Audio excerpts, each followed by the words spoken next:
अस्सलाम वालेकुम। आज का हमारा लेक्चर नंबर 5 है और हमारे टॉपिक्स हैं एटॉमिक नंबर और एटॉमिक मास। आज का हमारा लेक्चर जो होगा वो एटॉमिक नंबर और एटॉमिक मास के ऊपर होगा। तो सबसे पहले मैं आपको ये बता दूं कि एटॉमिक नंबर और एटॉमिक मास होते क्या हैं और ये किस लिए यूज़ होते हैं और इनका केमिस्ट्री में क्या काम है। तो सबसे पहले एटॉमिक नंबर को हम देखते हैं और इसको समझते हैं कि एटॉमिक नंबर है क्या और इसकी जो यूजेस हैं वो क्या क्या है और किस लिए यूज़ किया जाता है। तो एटॉमिक नंबर जो होता है वो जेड जो कैपिटल लेटर है ABCD का वो जेड से शो किया जाता है। और एटॉमिक नंबर जो होता है जो हम जिसे कहते हैं कि वो जो नंबर ऑफ प्रोटॉन्स जो गिवन नंबर्स ऑफ प्रोटॉन्स जो किसी भी एलिमेंट में मौजूद होते हैं, तकरीबन ऑल ओवर एलिमेंट्स में जो प्रोटॉन्स के जो नंबर जो तादाद जो प्रोटॉन्स की मौजूद होती है उसके हिसाब से नंबर ऑफ एटॉमिक नंबर दिया जाता है। किसी भी एलिमेंट में मौजूद जितने भी प्रोटॉन्स होते हैं उसके हिसाब से उसका जो नंबर ऑफ एटॉमिक नंबर है वो दिया जाता है। और एटॉमिक मास उसे कहते हैं जो atomic number plus number of protons और नंबर ऑफ न्यूट्रॉन्स को रिप्रेजेंट करता हो, जो मालूम करना होता है तो उसे हम एटॉमिक मास कहते हैं। जो इसकी जो सिम्बलाइज होती है, जिस तरीके से वो सिंबल कहते हैं द एटॉमिक नंबर, जिस हवाले से उसे जेड से हम सिम्बलाइज करेंगे। और एटॉमिक नंबर जो रिप्रेजेंट करता है हमारे जो नंबर ऑफ प्रोटॉन्स मौजूद होते हैं एक सिंगल एटम में, मॉलिक्यूल में या किसी भी टाइप के कंपाउंड में या एलिमेंट में, तो उसको रिप्रेजेंट करता है। एटॉमिक नंबर जो होता है वो नंबर ऑफ प्रोटॉन्स को मेंशन करता है कि भाई फला एलिमेंट में, कंपाउंड में, एटम में जितने भी प्रोटॉन्स मौजूद हैं उसको मेंशन करता है, उसके बारे में बताता है। मिसाल के तौर पे कार्बन है, कार्बन में जितने नंबर ऑफ प्रोटॉन्स मौजूद होते हैं उसको मेंशन करना होता होगा हमें जेड से, कि कार्बन के जो प्रोटॉन्स हैं वो कितने हैं। जैसे दूसरा है फॉर एग्जांपल ऑक्सीजन में जितने भी नंबर्स ऑफ प्रोटॉन्स मौजूद होंगे तो उससे हम इसी तरीके से शो करेंगे। तो it's all atoms have the same number of protons या फिर एटॉमिक नंबर ऑफ प्रोटॉन्स। तो जैसे ऑक्सीजन में, कार्बन में, हाइड्रोजन में जितने भी प्रोटॉन्स होंगे, जितने भी उसमें न्यूट्रॉन्स मौजूद होंगे, उस हवाले से हम उसको उसी तरीके से रिप्रेजेंट करेंगे कि भाई जो एटॉमिक नंबर है वो हर एलिमेंट के, हर कंपाउंड के नंबर ऑफ प्रोटॉन्स को ही मेंशन करता है।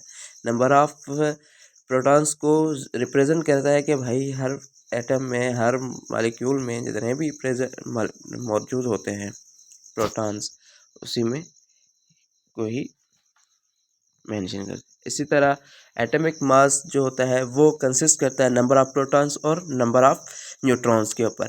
ये डिपेंडेंट होता है नंबर ऑफ इलेक्ट्रॉन्स और नंबर ऑफ प्रोटॉन्स के ऊपर, जिसके इनका जो मास होता है, किसी भी एलिमेंट का हमने मास मालूम करना होता है तो उसके लिए हम एटॉमिक मास को ही चूज़ करते हैं, क्योंकि इस हवाले से इसमें गिवन फार्मूला होता है।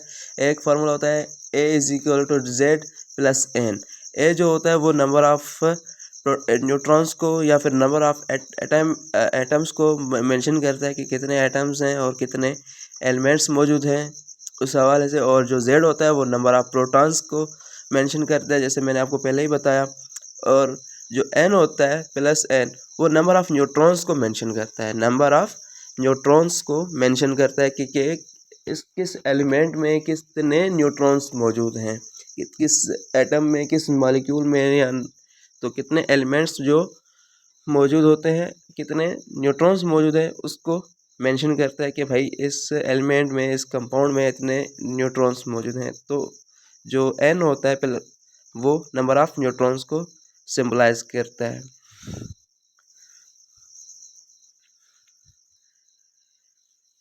जैसे मैंने आपको पहले ही बताया, ए जो है वो एटॉमिक मास को मेंशन करता है, जेड जो है वो नंबर ऑफ प्रोटॉन्स को मेंशन करता है, और जो एन होता है वो नंबर ऑफ न्यूट्रॉन्स को मेंशन करता है।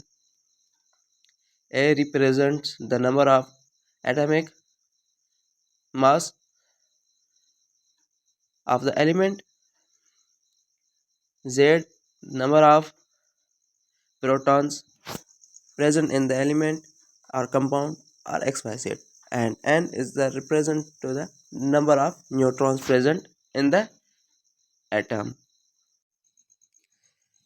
जो ए होता है वो किसी भी एटम में, किसी भी एलिमेंट में जो मौजूद है number of atoms, atomic mass को रिप्रेजेंट करता है। जेड जो होता है वो एटॉमिक नंबर में जो प्रोटॉन्स का जो नंबर होता है किसी भी एलिमेंट में उसको रिप्रेजेंट करता है, और एन जो होता है वो टोटल सम होता है किसी भी एटम में present number of protons plus electrons. Neutrons में जो मौजूद है नंबर ऑफ न्यूट्रॉन्स जो सम होता है total, the sum of all atoms of elements, जो उसमें न्यूट्रॉन भी होते हैं प्रोटॉन भी होते हैं, तो इसी को मेंशन कर। जैसे मैंने आपको पहले ही बताया कि एन जो होता है वो नंबर ऑफ न्यूट्रॉन्स को मेंशन करता है। तो इसका एग्जांपल है एक कि हमें किसी भी मिसाल के तौर पे एक एग्जांपल है कि हमारे पास के नाइट्रोजन में जो उसके एटम्स में मौजूद 7 एटॉमिक नंबर है उसका। Nitrogen have 7 atoms in a atomic number. Each atomic number, जो एटॉमिक नाइट्रोजन के हर एक प्रोटॉन नंबर में, एटॉमिक नंबर में जो 7 नंबर है प्रोटॉन्स का मौजूद है। इसी की तरह 7 नंबर है इलेक्ट्रॉन्स का। तो जब हमने इसका जो एटॉमिक मास कैलकुलेट करेंगे वो हम फार्मूला जैसे पहले ही मैंने आपको बताया, A is equal to Z plus N.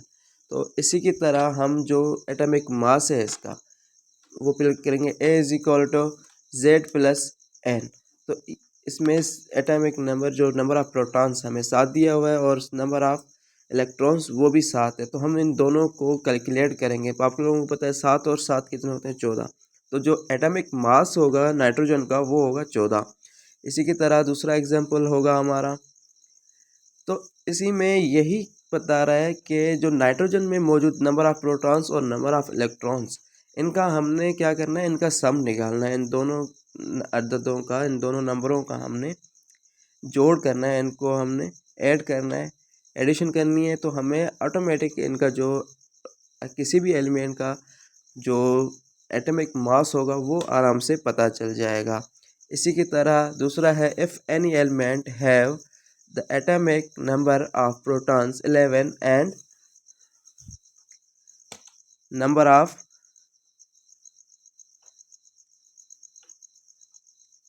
neutrons are 12, then find the number of find the atomic mass of find the atomic mass of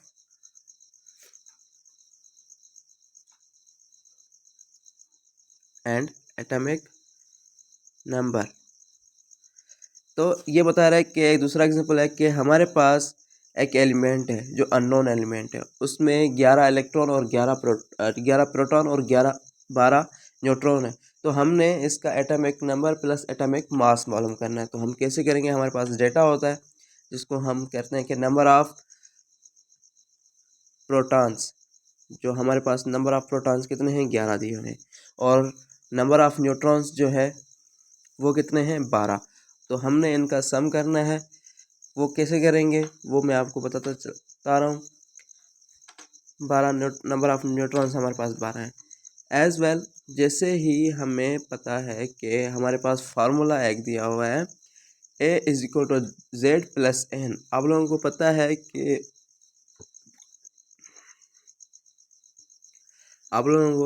कि ए जो है वो रिप्रेजेंट करता है atomic mass of element. Z represent करता है atomic number of protons, और जो N होता है वो नंबर ऑफ न्यूट्रॉन्स को रिप्रेजेंट करता है। इसलिए हमें मालूम करना है A और Z, ये दोनों हमने मालूम करने, मतलब number of mass of atomic mass of an element, और दूसरा atomic number of any substance और एलिमेंट। तो हमें पता है, we know that atomic number of, हमें पता है कि एटॉमिक नंबर जो होता है वो हम Z से मेंशन शो करते हैं, उसे हम Z से सिंपलाइज करते हैं। इसी की तरह एटॉमिक जो नंबर होता है, जो एटॉमिक मास होता है, वो हम A से सिंपलाइज करते हैं, और जो नंबर ऑफ न्यूट्रॉन्स होता है वो हम N से रिप्रेजेंट करते हैं। तो इसलिए नंबर ऑफ प्रोटॉन्स जो हमें वो मिला हुआ है, नंबर ऑफ न्यूट्रॉन्स भी हमें मिला हुआ है। हमने फाइंड आउट क्या करना है, mass of electron, mass of atomic मास और एटॉमिक नंबर। तो एटॉमिक नंबर हमारे पास Z जो है वो 11 है, और एटॉमिक मास जो है वो हमारे पास 12 है, जो A हो गया। तो हमने फाइंड आउट क्या करना है, simply atomic number of protons भी मिला हुआ है और नंबर ऑफ न्यूट्रॉन्स भी मिला हुआ है। तो हमें फाइंड आउट करना है नंबर ऑफ एटॉमिक मास और एटॉमिक नंबर।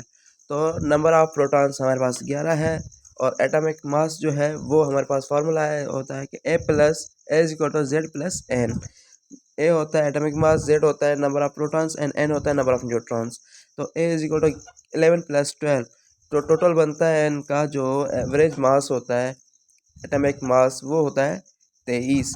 मतलब इनको हम मल्टीप्लाई करेंगे, हम इनको ऐड करेंगे, जब हम उनकी एडिंग करेंगे तो उसके बाद जो आंसर आएगा वो होगा हमारे पास atomic number plus atomic mass of any substance. क्योंकि एटॉमिक नंबर जो है वो हमारे पास मिला है, और एटॉमिक नंबर हम किसे कहते हैं, आप लोगों को पता है कि एटॉमिक नंबर हम नंबर ऑफ प्रोटॉन्स को कहते हैं। जो जितने भी उस एलिमेंट में मौजूद होते हैं उसमें को हम नंबर ऑफ प्रोटॉन्स कहते हैं। और इसी के साथ हमारा दूसरा एग्जाम्पल है कि how many numbers of protons are and number of neutrons are there in an atom।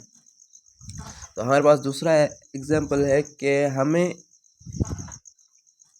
इसमें यह मालूम करना है कि कितने प्रोटॉन्स और कितने न्यूट्रॉन्स एक एटम में मौजूद होते हैं। क्योंकि हमारे पास फॉर्म दिया हुआ है, एटॉमिक मास भी दिया हुआ है और एटॉमिक नंबर। एटॉमिक मास है हमारे पास 40, और एटॉमिक नंबर जो है वो हमारे पास है 20। तो इसमें हम सब्ट्रैक्ट करेंगे। सब्ट्रैक्ट इसलिए करेंगे क्योंकि हमारे पास पहले वाले में हम एडिंग कर रहे थे। एडिंग इसलिए कर रहे थे क्योंकि हमारे पास हमें मालूम क्या करना था, मास, एटॉमिक मास और एटॉमिक नंबर, ये मालूम करना था। लेकिन हमें यहाँ पर एटॉमिक मास भी मिला हुआ है और एटॉमिक नंबर भी मिला हुआ है। तो हमने यहाँ पे फाइंड आउट ये करना है, number of protons find out करना है और number of neutrons find out करना है। तो हम उसमें कैसे फाइंड आउट करेंगे, हमें एटॉमिक मास मिला हुआ है, जो एटॉमिक मास है वो 40 है और एटॉमिक नंबर जो है वो 20 है। तो हमने फाइंड आउट क्या करना है, नंबर ऑफ प्रोटॉन्स और नंबर ऑफ न्यूट्रॉन्स।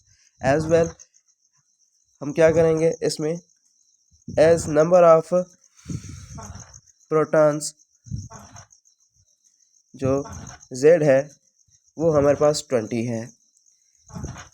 अब Z को आप लोगों को वैसे भी पहले भी पता है कि Z जो है वो नंबर ऑफ प्रोटॉन्स को ही सिम्बलाइज करता है, और जो A होता है वो मास ऑफ इलेक्ट्रॉन्स। तो हमने जो हमारे पास नंबर ऑफ प्रोटॉन्स पहले से ही मौजूद है, दिया हुआ है, वो 20 है।